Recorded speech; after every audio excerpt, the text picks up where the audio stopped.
Hi, my name is Molly Sweeney. Today I'm doing an informative speech on emotional behavioral disability. Emotional behavioral disability has a low diagnostic rate among children compared to the population of children who EBD actually affects.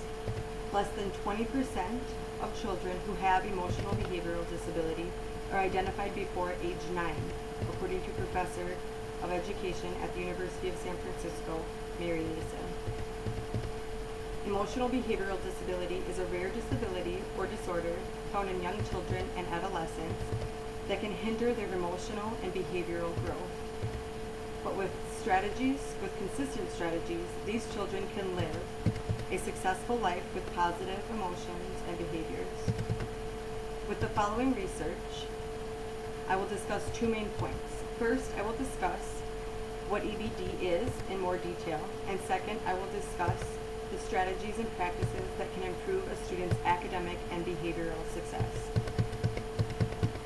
According to the Diagnostic Manual, behavioral disability is defined as social, emotional, or behavioral functioning that differs from generally accepted, age-appropriate, ethnic, or cultural norms and affects a child's social progress, personal progress, self-care, and vocational skills. In order to be diagnosed with EBD, a child must meet criteria. Severe and chronic behavior must be one of the criteria met for the child to be diagnosed as emotionally behaviorally disturbed. A child's behaviors can occur in school and at least one other setting, in the home or in the community, to be diagnosed with EBD.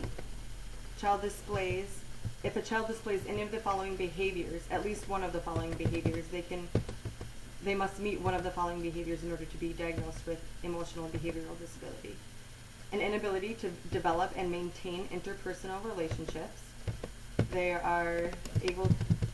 display consistent unhappiness, depression, and or anxiety, and they display extreme social withdrawal. If a child with EBD is in the classroom, there are several strategies regular education teachers can use to create a positive environment for that child as well as the rest of the children in the classroom. These strategies have been proven effective by Mary Neeson and other sources. A great strategy to use is editing assignments. So for instance, if a teacher gives an assignment in class that's just a full worksheet long, for a child who has EBD, it might be easier for them to complete the task if the assignment is folded in half, to make the assignment smaller so that it reduces the anxiety and the stress level of the child who has EBD. This will help them reduce the likelihood that they'll have an emotional or behavioral outburst in class. Positive praise is another great strategy for teachers to use. So when a child completes a task, engages with another student in the class positively and doesn't have any outbursts, they can be positively praised by the teacher. Peer tutoring is another great strategy so that the student with EBD has a one-on-one interaction with a peer and is learning the material while the peer is actually going over and revising and studying the material as well while they're helping their classmate with EBD. Stimulation objects are a great way for students to help relieve stress, students with EBD to relieve stress, especially technology using smart boards and iPads to get them to stay focused and still stimulated at the same time.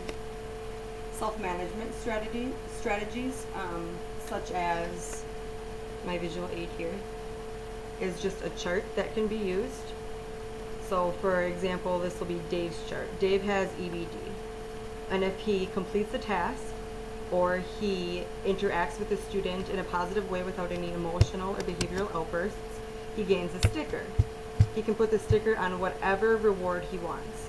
For instance, have a snack, go for a walk, use computer time for X amount of minutes, and listen to music for X amount of minutes. Whatever reward he wants to do, he can put a sticker by when he completes the task positively without any emotional or behavioral outbursts. This will help him regulate his behavior and his emotions, and having the reward will be positive reinforcement. It's also very important for parents to be involved in a child's um, with the child's classroom environment, especially with the homework routine at home. So a consistent time to start homework every single day after school, as well as in a consistent place, whether that be at the dinner table in the kitchen, or a desk in the living room, or a desk in their bedroom. Parents staying involved, giving feedback, and having a consistent routine will really help the child that has EBD to stay on track, stay focused, and reduce the number of behavioral and emotional outbursts. Now that you know more about the diagnostic criteria for EBD and some of the strategies that can be used to positively influence a child's behavior, you probably understand more of why it is important to have our special needs students in their general education classroom. Not only will students with EBD gain something positive from these strategies, but parents, teachers, and classroom peers will gain something as well. So with the combination of instrumental parenting, instrumental teaching, and acquired self-management skills, a child with EBD can and will achieve desired life tasks. Very nice, thank you. Very nice.